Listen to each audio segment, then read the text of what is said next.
Doctor Hiren গোহাঁইৰ দৰে মানুহে কেতিয়াবা কেতিয়াবা আমি দেখোঁ ফণীন্দ্ৰ কুমাৰ দেৱ চৌধুৰীয়েতো খুব সঘনাই লিখে, বহুবোৰ অনুৰাধা বাইদেউ, ৰীতা বাইদেউ, মণিকুন্তলা ভট্টাচাৰ্য সকলোৱে সামাজিক মাধ্যম এই কথাবোৰ ব্যৱহাৰ কৰে। কিয়?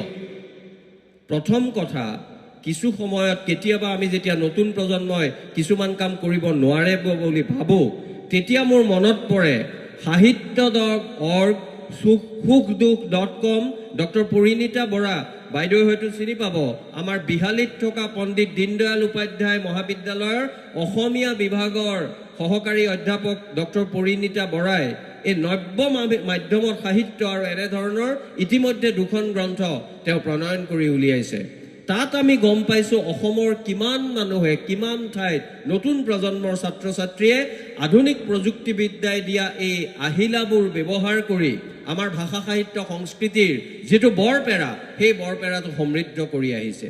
কিন্তু আমি যেন ক'ৰবাত তেওঁলোকক আমাৰ যিমান অকৃপণ মৰম আৰু উৎসাহ জনাব লাগে, আমি যেন ক'ৰবাত সেই দায়িত্বটো পালন কৰা নাই, তেনে এটা অনুভৱ হয়।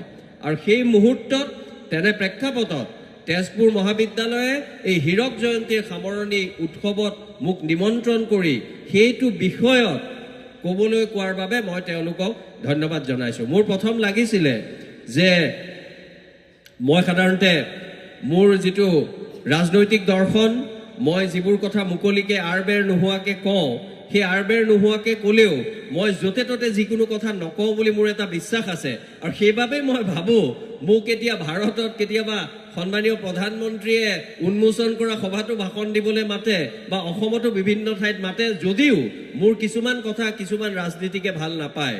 মই প্ৰথমতে তেজপুৰ মহাবিদ্যালয়ত ভাবিলোঁ যে সন্মানীয় মনোজ হাজৰিকা দেৱে মোৰ পুৰণা বন্ধু,